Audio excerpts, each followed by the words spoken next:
Hola, hola, buenos días a todos. Me presento.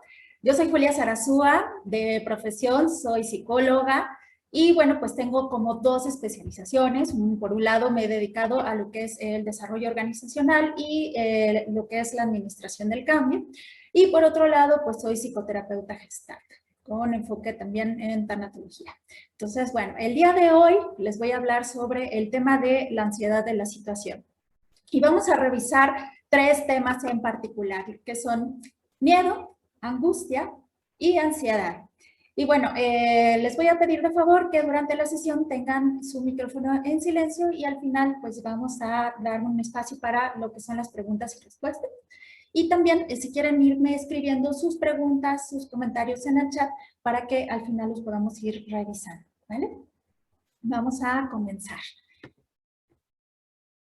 ¿Qué es esto de la ansiedad de la situación? Creo que hoy día hemos escuchado muchísimo sobre este tema.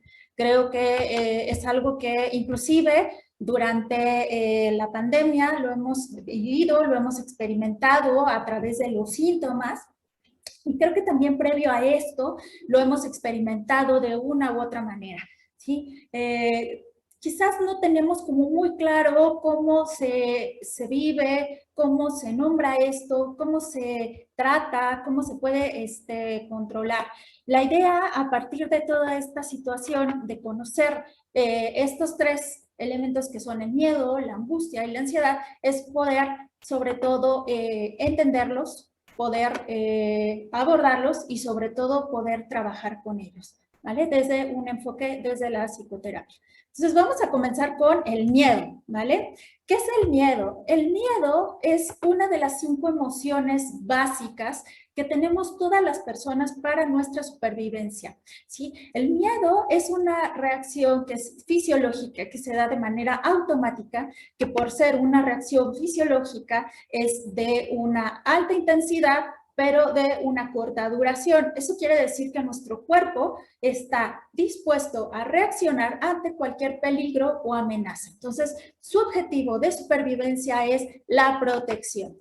¿Cuáles son las acciones? Como hay una gran descarga de adrenalina cuando las personas experimentamos miedo, pues las acciones que podemos recurrir son el huir, el atacar o el congelamiento. Esto lo podemos ver muy claramente cuando, por ejemplo, hay algo que de pronto nos asusta, una de dos, o podemos nosotros reaccionar con miedo, ya sea congelándonos, ¿no? Esperando a ver qué sucede para evaluar cuál es la mejor situación de dar respuesta a esto que nos está enfrentando como estímulo, pero por otro lado, lo que también puede suceder es que yo quiera salir corriendo, disparado, ¿no? Para protegerme lo más posible en algún lugar que yo considere seguro.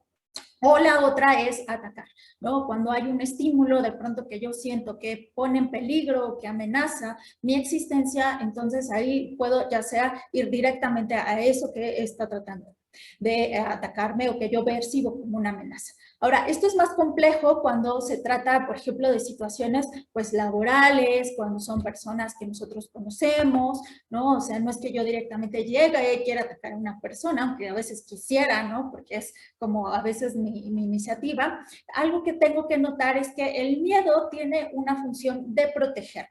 Entonces, el cuerpo automáticamente reacciona. Yo no identifico si es la mejor forma de reaccionar o no. Simplemente el cuerpo reacciona, ¿sí? Ahora, las personas a lo largo de nuestra vida podemos tener una diferente forma de vivir el miedo y esto se va modelando a través del tiempo, porque algunas personas elegimos, ¿sí? No experimentar ese miedo. Tratamos de modificar nuestras sensaciones y nuestras reacciones. Entonces, ahí es cuando viene digamos, una reacción que puede ser exagerada o que puede ser disminuida. ¿Y cómo funciona en este caso? Cuando hay una reacción exagerada de miedo, ahí lo que pasa es que todo lo percibimos como una amenaza. Todo lo que nos está a nuestro alrededor, ¿sí? Puede ser un potencial daño a nuestra integridad. Entonces, cuando vivimos con una emocionalidad de miedo ante la vida, pues cualquier cosa puede ser algo de lo que nos tenemos que proteger y hacemos una gran cantidad de acciones para protegernos, ¿no? Entonces, hablando en diferentes contextos, ¿no? Por ejemplo, ahora en la pandemia, ¿no? Pues bueno, me cubro, me protejo, pero además limpio excesivamente todo, que nadie se me acerque, no quiero hablar con nadie, me quedo en casa, ¿no?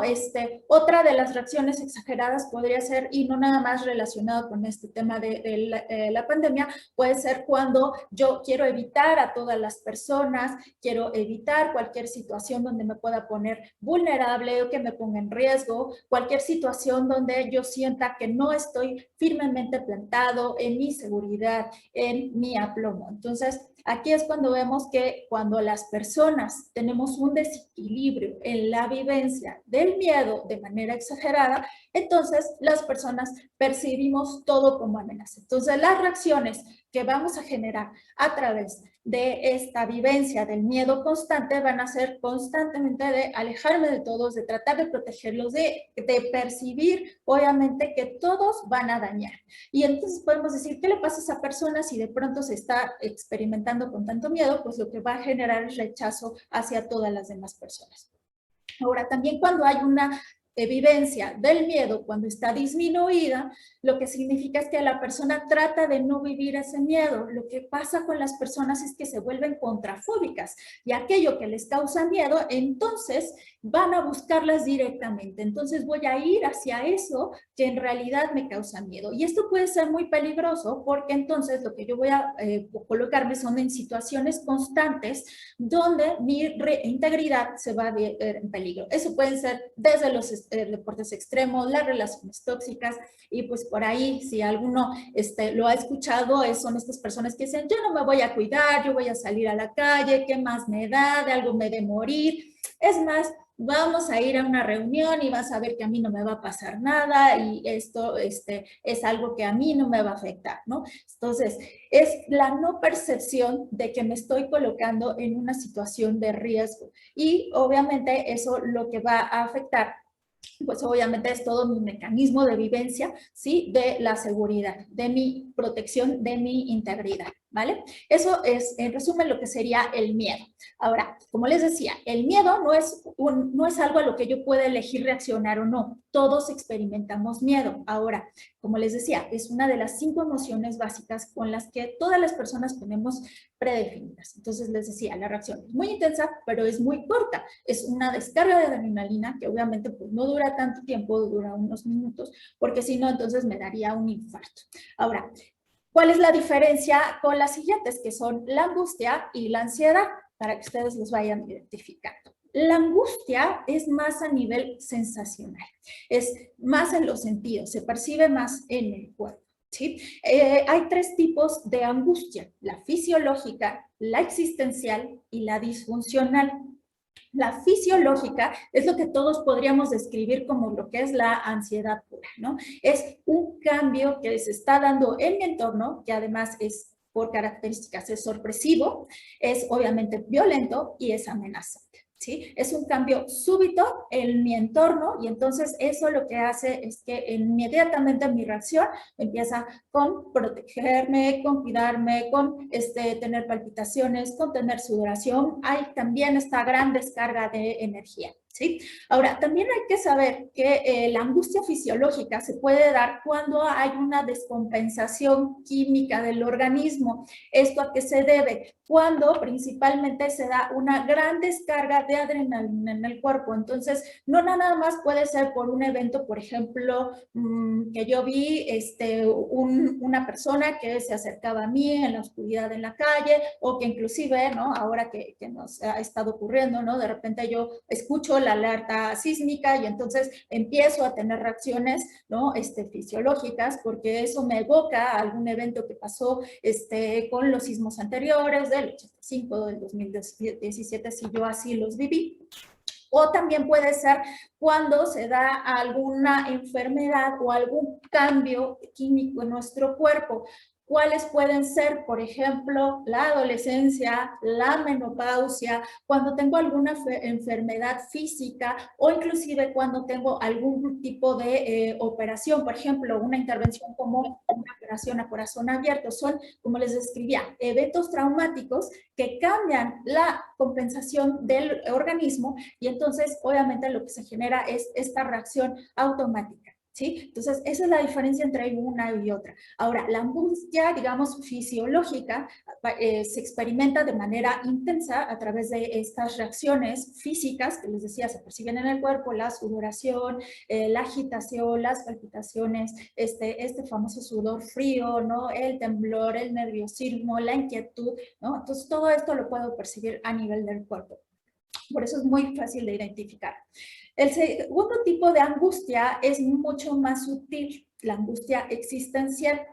¿Y esta qué se debe? Esta se debe básicamente a una sensación de que algo en mi vida no está bien. Es como si estuviera en un trabajo y no fuera como el lugar donde yo debería estar. Que yo estuviera dedicándome a algo y que de repente sintiera que esto no es exactamente lo que yo quiero hacer en mi vida, ¿no? O que tengo de pronto una relación y entonces me veo y volteo y entonces digo, tal vez no es esta la persona con la que yo quisiera estar. Como les decía, la angustia existencial es una sensación a nivel corporal de incomodidad, pero es muy leve, es muy sutil. Por eso muchas personas no llegamos a detectar qué es lo que nos está pasando. Lo que percibimos a veces es solamente que algo no está bien, que algo no nos gusta, que no estamos satisfechos de todo. Y es básicamente una invitación a revisar nuestro estilo de vida. ¿Qué es lo que está pasando en nuestra vida actualmente que debe de ser revisado, que debe de ser modificado, que debe de ser actualizado? Y es que a lo largo de nuestra vida, pues vamos cambiando en nuestras expectativas, nuestros gustos, nuestras percepciones. Y si no ponemos atención de pronto a esta leve sensación de incomodidad, entonces podemos pasar a lo que sería la tercer tipo de angustia, que es la angustia disfuncional. La angustia disfuncional sí la vamos a percibir como algo intenso, de verdad, es muy invasiva y de hecho es justo la que más requiere atención porque el cuerpo, el organismo está totalmente desequilibrado y yo siento que pierdo el control de mi persona. Entonces, aquí es donde la gente se asusta y entonces es más fácil que yo pueda asistir a pedir ayuda, ya sea a un médico, a un psiquiatra o a un psicoterapeuta, porque yo siento que estoy perdiendo el control de mi persona, porque las reacciones físicas sí son de pérdida. Lo que me reporta normalmente la gente es que piensa que se va a volver loca, que ya no va a poder regresar a su vida anterior, que se percibe totalmente descontrolada, fuera de sí, con incapacidad de poder concentrarse, de poder realizar su vida. Y aquí se experimentan muchos temores sobre qué es lo que va a pasar después conmigo, si siempre voy a vivir así, si ya no voy a poder experimentar la vida como antes lo hacía, ¿no? Si no voy a recuperar mi capacidad de disfrutar la vida, de ser feliz inclusive, ¿no? Entonces, la angustia disfuncional es muy importante que la atendamos al igual que las dos anteriores, pero sí algo es importante que reconocer. En la angustia disfuncional hay tantos síntomas que lo primero es atender de manera inmediata lo que son el organismo para que se relaje y detener esta parte de los síntomas. Porque de pronto me dicen, oye, es que yo ya quiero entrar a un proceso de psicoterapia porque me urge, porque me acaba de dar un ataque, ¿no? Y entonces necesito que me atiendas, ¿no? Y me quites esto que me está pasando, ¿no? ¿Cómo le hago? Ayúdame a quitarme esto que estoy sintiendo, que no me deja vivir, que no me deja estar en paz. Entonces, lo primero que tenemos que tener es atender la parte de los síntomas, descartando cualquier evento que tenga que ver con una enfermedad, porque acuérdense que es súper importante que detectemos muy bien cuál es la sintomatología que estamos presentando, atender primero lo físico, descartar cualquier otra situación que tenga que ver con alguna enfermedad o con algún padecimiento que tenga que ver con lo médico, y entonces ya podemos entrar a un proceso más de psicoterapia, que es donde ya podemos estar un poco más tranquilos, un poco más estables y entonces profundizar en esto. Ahora, la angustia tiene varias fuentes. Y aquí sí me gustaría explicarles un poquito de dónde viene o por qué se da. Porque de repente mis pacientes me dicen, oye, o sea, sí, ya entendí, ya me dio el ataque, ya me sentí muy mal, Julia, ya lo estoy tratando, pero quisiera entender qué es lo que originó esto que me pasó. Quisiera saber de dónde vino o por qué me volvió a ocurrir, ¿sí? Entonces, la primera fuente de la angustia es obviamente una angustia existencial no atendida, ¿sí? Es decir, si yo no le pongo atención a esta angustia que estoy viviendo, sobre que debo de poner atención a mi estilo de vida, a esta incomodidad leve, ¿no? O sea, porque muchos pacientes me dicen, es que esto se me va a pasar, es que esto, a lo mejor es porque me siento mal un día y entonces, al rato se me va a quitar. Por eso es un poco más complicado que la gente asista a consulta para revisar su angustia existencial, porque es como una piedrita en el zapato, es algo como muy leve, pero todos sabemos que si mantenemos esa piedrita en el zapato durante mucho tiempo, pues obviamente nos va a generar una ámpula y esa ámpula se va a abrir y esa ámpula, ¿no? Va a sangrar y entonces nos va a dañar y entonces va a ser más difícil caminar con esa herida en el pie y entonces se puede ir haciendo más grande. Lo mismo es la angustia existencial. Entonces, si yo no la atiendo, se va a ir haciendo mucho más intensa y entonces vamos a llegar a la angustia disfuncional, que ya es más difícil de poder controlar. La segunda fuente de lo que sería la angustia son las fantasías catastróficas, ¿vale? Y ahorita estamos justo en el momento perfecto para generar fantasías catastróficas, ¿no? De que pues tenemos una enfermedad allá afuera, de que está teniendo un impacto social, económico, político, en toda la salud mental inclusive, ¿no? Y entonces yo me imagino y futureo, ¿no? Sobre un futuro que además es muy gris, muy negro, muy pesimista, y que todo puede irse hacia lo malo, lo fatalista, ¿no? Entonces, aquí, ojo con esto, estamos colocándonos mucho en el futuro, ¿sí? Ese futuro que además no está ocurriendo, pero en mi cuerpo, en mis reacciones, yo lo vivo y lo experimento como si fuera cierto. Eso es lo peligroso de las fantasías catastróficas, porque mi cuerpo ya no diferencia si esto que me estoy imaginando es cierto o no. Mi cuerpo automáticamente reacciona, ¿sí? Ahora, también aquí quiero hablarte un poco sobre la higiene mental. Lo cierto es que hoy en día tenemos tantos distractores porque tenemos pues tantas posibilidades de conectarnos a través de los medios, las redes de información. Tenemos una gran cantidad de información disponible. Entonces, si tú eres la calidad de tus pensamientos y la información que recibes en tu mente, y si constantemente te estás exponiendo a imágenes violentas, a inclusive música con temas de violencia, de noticias amarillistas, de conversaciones fatalistas, ¿no? Pues entonces tu mente eso absorbe completamente eso y tu lenguaje, tus ideas, tus acciones se van construyendo a partir de esa información que tú le estás metiendo a tu mente. Entonces, selecciona muy bien qué es lo que tú quieres depositar en tu mente hoy en día. Ahora, con esto y con mucha responsabilidad te quiero decir, no es que te encierres en una cabaña y entonces ya no veas la televisión y que ya no hables con nadie, que no escuchas los podcasts y que no veas internet, sino más bien selecciones qué tipo de información quieres que se vaya conservando en tu persona. ¿Qué tipo de música quieres escuchar? ¿Qué tipo de conversaciones quieres tener? ¿Con qué tipo de relaciones tú quieres permanecer?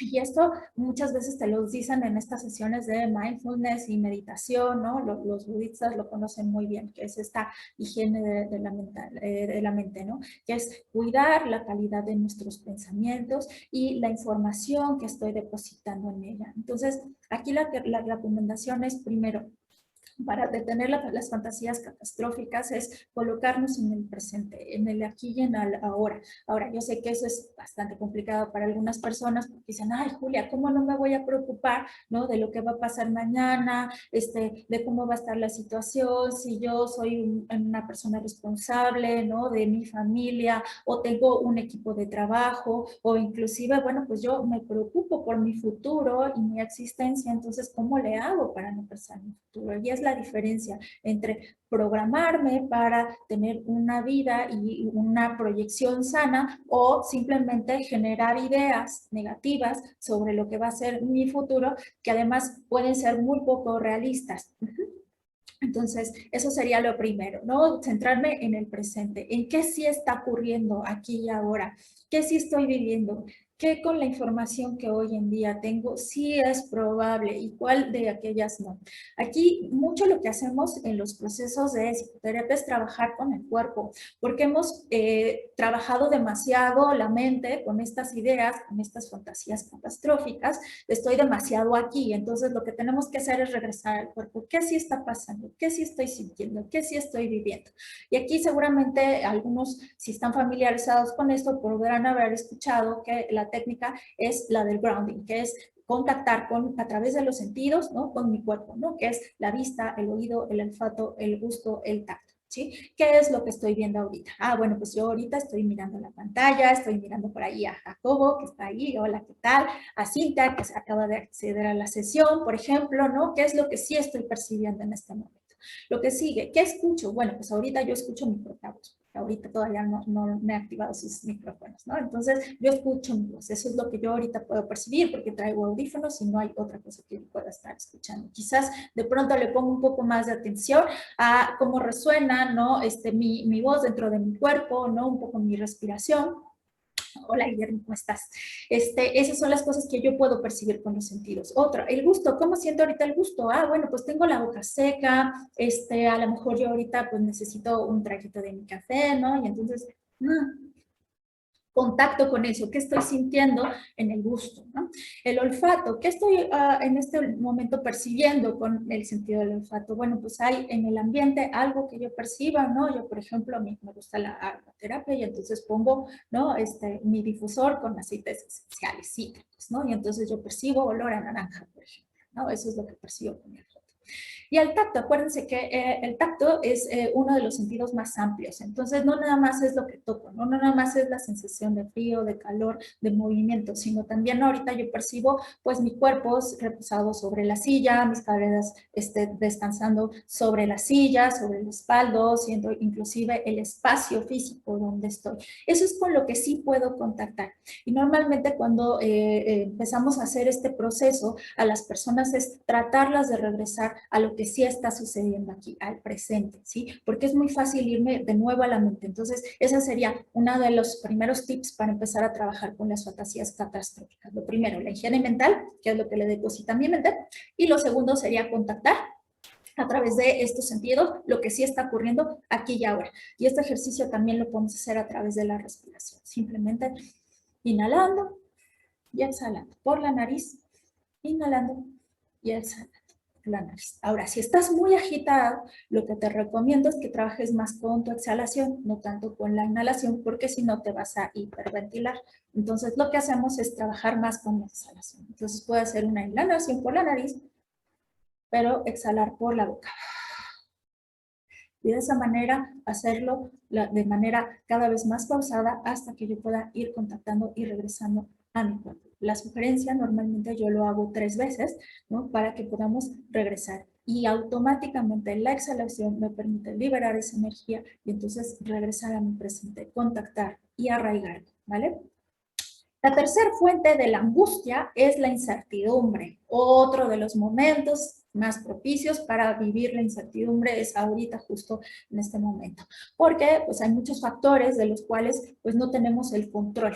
¿Sí? Entonces no sabemos qué va a pasar mañana, cuándo va a llegar mi vacuna, a qué hora me toca a mí, y luego mi familia, y si regresamos a la escuela, y si regresamos al trabajo, y si además todo va a subir, y si va a escasez de agua, de alimentos, etcétera. O sea, hay muchas cosas que en nuestra vida no tenemos el control. Y yo ahí tengo que distinguir aquellas cosas sobre las que sí puedo actuar, sobre las que sí puedo influir, y aquellas que no están en mi control control. Yo no voy a poder controlar pues, que el cliente me compre, que se libere el puerto. Eso es que ya haya mayor flujo de mercancías, que mis clientes lleguen más pronto, ¿no? Que yo tenga más... O sea, hay muchas cosas que si piensas no están en tu control, pero hay otras tantas que sí están en tu control. Tenemos que trabajar en aquellas en las que sí dependen de mí 100%. ¿Cuáles pueden ser? Ah, bueno, pues entonces yo tengo que cuidar primero mi salud. Entonces, pues es lo que yo como, lo que yo tomo todos los días, si hago ejercicio, esta parte que yo te decía, si yo tengo el hábito de meditar, qué tipo de información yo veo en mi mente, qué actividades realizo durante el día, cómo me he visto, ¿no? Si tengo cierta calidad de sueño, ¿no? Todas estas cosas que yo voy cuidando en mi persona sí dependen de mí y es lo primero que tengo que reconocer. Después sería pues la energía que yo le pongo a las cosas. Si yo ahorita me he estado experimentando pues algo que tenga que ver con la ansiedad, con la angustia, con el miedo, pues bueno, ya estoy aquí en esta sesión, voy a aprender algo de esto, voy a escuchar, voy a reflexionar, ¿qué me puedo llevar de esto? ¿De qué me puede servir? Esas son las cosas que sí puedes controlar, que sí están a tu alcance. Entonces tenemos que poco a poco ir diferenciando y separando aquellas cosas que sí puedo hacerme cargo por mi propia persona, ¿vale? La otra fuente de la angustia es la autoexigencia y esta es un poquito más compleja. ¿Por qué? Porque depende de nuestra historia de vida. Las cosas que yo aprendí, cómo fui educada, educado, las cosas en que yo me he acostumbrado a vivir hasta ahorita. Ahora, con esto y en el enfoque gestal, nosotros somos bastante responsables porque pues no quitamos nada. Honramos aquello que nos hizo ser lo que somos, ¿no? Si tú de pronto has vivido tu vida con esta calidad de quiero ser el mejor, voy a salir adelante y todo esto tiene que salir bien y trabajas con los debes todo el tiempo en tu vida, de alguna manera eso te trajo a ser la persona que eres aquí y ahora. Eso te hizo ser lo que eres hoy en día, lo que tú tienes hoy en tu vida.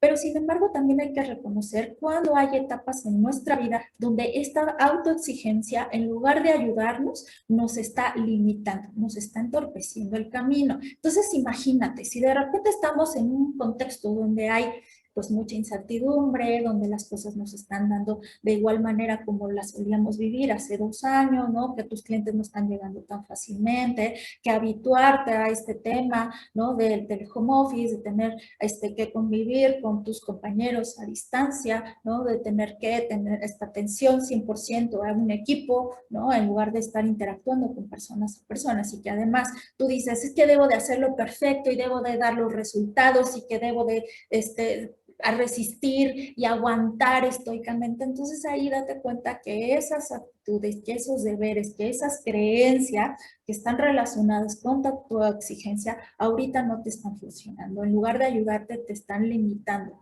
Entonces ahí es donde tenemos que revisar un poquito tu historia, trabajar en esto y validar con esto que estoy haciendo ahorita, ¿es suficiente? ¿Qué podría hacer mejor y hasta dónde lo puedo hacer sin que eso me dañe, sin que eso me afecte, sin que eso me aplaste o me angustie, ¿vale? Entonces, esa sería como la otra recomendación para trabajar con la autoexigencia. Y también en terapia lo trabajamos bastante de tu historia. A veces la autoexigencia la implementamos también buscando ciertas aprobaciones, ¿sí? También queremos ser vistos, entonces también trabajamos un poco más profundamente con esto, con nuestra historia de vida, para indagar desde dónde haces lo que haces y por qué lo haces, ¿sí? Y si ese es el resultado que tú quieres obtener o si no hay otra forma de que tú puedas obtener eso que tú quieres, ¿no? Ser el mejor vendedor, ser el mejor padre, la mejor pareja, la mejor amiga, la mejor esposa, cualquier rol que tú estés haciendo, identificar desde dónde lo quieres hacer y cómo te quieres vivir. Si estás viviendo desde tus expectativas o estás viviendo desde las expectativas de alguien más. Eso también es algo que también tenemos que reconocer. Si eso que tú te estás colgando como la autoexigencia viene de algo que tú crees o que es simplemente algo que ya adoptaste de alguien más. Y finalmente, la otra fuente de la angustia sería la sustitución de algún sentimiento. Y esto Vas a decir, oye, ¿cómo la sustitución? Sí, eso quiere decir cuando ciertas personas, ¿te acuerdas que te hablé del miedo y que de pronto te mencionaba que hay algunas personas que se viven de manera distinta ante el miedo porque prefieren no percibir el miedo en sus vidas? Bueno, pues hay algunas personas que dicen, pues yo voy a, en lugar de sentir miedo, porque a mí no me gusta ser miedosa, no me gusta ser miedoso, entonces yo me voy a enojar, porque ser enojón me permite actuar y me permite responder a la vida. Entonces estoy sustituyendo un sentimiento por otro. Entonces, en lugar de enfrentarme a la vida, ¿no? Y buscar aquello que necesito, ¿no? A través de la protección, que sería a través del miedo, y entonces de cuidarme, ¿no? Pues entonces digo, no, yo me voy a enojar ante la vida y me voy a pelear y voy a luchar. Y entonces vivo constantemente a través de la vivencia de otras emociones. Y esto también es algo muy sutil, no es tan fácil que lo llegues a detectar. Cuando nos ponemos a hacer una revisión de tu historia, de tu vivencia de emociones, cuáles son las emociones que te permites experimentar más fácilmente y aquellas que de plano no te gusta experimentar o que no te permites experimentar, entonces ahí es donde podemos identificar cuando estás haciendo la sustitución de un sentimiento por otro. ¿Sale? Entonces ahí es donde podemos reconocer cuando de pronto a lo largo de nuestra historia hemos aprendido a reaccionar de alguna manera, ¿sí? Opuesta a lo que estoy necesitando en ese momento, ¿vale? Entonces esas son las fuentes principales de la angustia. Y ahora sí, nos vamos a ir con la ansiedad. ¿Qué es la ansiedad? La ansiedad es una manifestación de una situación de urgencia. Y esto se da debido porque la ansiedad es una reacción que no nos permite el crecimiento, que no permite el desarrollo. Cuando ya experimentamos ansiedad, lo que pasa es que todo se congela en nuestro entorno y entonces es muy difícil que de pronto podamos aprender, que podamos concentrarnos, que podamos encontrar soluciones o alternativas para salir adelante. Por eso cuando llegan y me consultan y me dicen, oye, Julia, es que no se me ocurre, ¿cómo le hago? Ya no encuentro cómo solucionar esto. Es justo porque eso es una de las principales dificultades que tiene la ansiedad, que no te permite ir hacia ello que te haría salir de esa situación en la que te encuentras. Entonces allí es donde les recomiendo, bueno, pues que hagamos este proceso de acompañamiento y de ayuda, ¿sí? Ahora, ¿qué es lo que se siente? Es una falta de apoyo, es una incapacidad, ¿no? Para comprometerme con algo, ¿no? Con hacer algo de pronto en mi vida y siempre se va a detonar con algún evento. Entonces no es que se dan de manera fortuita, de un día a la mañana despiertas y entonces vives con ansiedad. Seguramente hay eventos que tal vez no le has puesto atención y que eso te está representando algún tipo de temor y que la manera en que tu cuerpo te dice, para y ponle atención a esto que estás viviendo, es justo la ansiedad. La ansiedad es la que te dice, algo no está bien en tu vida, tienes que hacer una revisión, un alto antes de continuar, porque si no lo haces, entonces va a ser mucho más difícil, ¿sí? Que puedas, uno, concentrarte, continuar con tu vida, y dos, estar listo, preparado para lo que sigue, que son los retos. Normalmente tiene que ver con ciertos cambios también en nuestra vida, con ciertas etapas, o que algo que estamos experimentando cambió en nuestras vidas. Entonces, es lo que les digo, miedo a una etapa actual, algo que estoy viviendo, o no quiero pasar a la siguiente etapa, ¿no? Lo que ya viene, lo que sigue. Y aquí hay tres tipos de reacciones que tienen que ver, o tres eventos que tienen que ver con la ansiedad. Siempre va a haber un componente fisiológico, un componente psicológico y un componente relacional. Te los voy a ir explicando para que te queden un poquito más claro. El fisiológico tiene que ver con todas las reacciones corporales. ¿Te acuerdas cuando te explicaba del tema de la ansiedad? Bueno, pues ahí había sudoración, insomnio, palpitaciones, reacciones de huida, de ataque, etcétera, ¿no? Entonces esas son como las reacciones fisiológicas. Hay una descarga de adrenalina, hay una mayor oxigenación en nuestro cuerpo, ¿sí? Esa es como la reacción fisiológica. Hay incluso esta incapacidad para poderme concentrar, ¿no? Y las reacciones pueden variar en cada persona dependiendo de cómo experimentan la ansiedad. El segundo componente, que sería el psicológico, tiene que ver con estos pensamientos, con estas ideas, lo que está pasando por tu mente cuando se da el evento de ansiedad. ¿sí? Básicamente te diría qué es lo que te preocupa, ¿no? Que esto sí me lo alcanzan a identificar de pronto las personas cuando les hago esta pregunta. Bueno, ¿qué te preocupaba? ¿O qué estabas pensando? ¿O qué estaba pasando por ti? ¿Qué escuchaste? ¿Qué viviste? ¿Qué te imaginaste? ¿Qué recordaste? ¿Sí? Entonces tiene que ver con este evento de ansiedad, ¿sí? Y ahí es cuando se empieza a detonar. Eso es lo que llamaríamos el componente psicológico. Y por último está el componente relacional, y no es que tenga que ver con una persona, pero sí con un evento. La ansiedad se da de alguna manera, y por eso es justo de la situación, porque tiene que ver con algo que en ese momento no quiero experimentar. Entonces, ¿qué es en ese momento lo que te impide esa experimentación de la ansiedad o que te limita o que favorece en tu vida para que en ese momento tengas que hacer un alto y ponerle atención hacia esa ansiedad? Y para que te sea un poquito más claro, te voy a proponer que hagamos juntos un ejercicio. Piensa en la última ocasión que tú sentiste ansiedad. Con esto que ya te he platicado, con esto de lo que hemos hablado, ya llevamos como 30 minutos platicando de este tema. Trata de recordar la última vez que tú experimentaste ansiedad. A lo mejor no sabías que se llamaba ansiedad, pero sí te son familiares los síntomas que te acabo de describir. Y vamos a ir contestando estas preguntas. La primera, que sería de esta experiencia ansiosa que tú viviste, ¿quiénes estaban cuando te ocurrió? ¿Estabas sola? ¿Estabas solo? ¿O había alguna otra persona a tu alrededor? ¿Quiénes había? ¿Estabas tú? ¿Estaba tu pareja? ¿Tus amigos? ¿Estabas en el trabajo? ¿Dónde estabas? Lo segundo que quiero que traigas a tu mente de esta experiencia de ansiedad que hayas vivido es, ¿qué pasaba en tu cuerpo? ¿Qué sentiste? A lo mejor también fue tan rápido, fue tan súbito que no te diste cuenta. Hoy en día tal vez puedas recordar que no dormiste, que estabas inquieto, que tenías malestar estomacal, que a lo mejor te estreñiste o que te dio diarrea. A lo mejor algo que también te pasó es que empezaste a temblar sin razón, que empezaste a sudar, que simplemente lo que querías era como salir de ti mismo y salir corriendo a algún lado. A lo mejor lo que sentiste es que te paralizaste y entonces ya no te podías mover. Identifica qué fue lo que pasaba en tu cuerpo. Lo segundo es, ¿qué pensamientos había cuando se dio este evento de ansiedad? Ajá. ¿Qué estabas pensando? ¿De qué te acordaste? Oye, a lo mejor de pronto fue después de que te dieron una noticia o que escuchaste algo.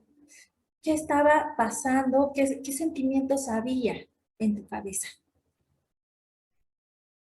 Y finalmente, la situación relacional, y esta es un poquito más detallada. Fíjate, si esta experiencia ansiosa que viviste hubiera estado en tu beneficio, pensemos que así lo fue, que tuviera algún beneficio para ti.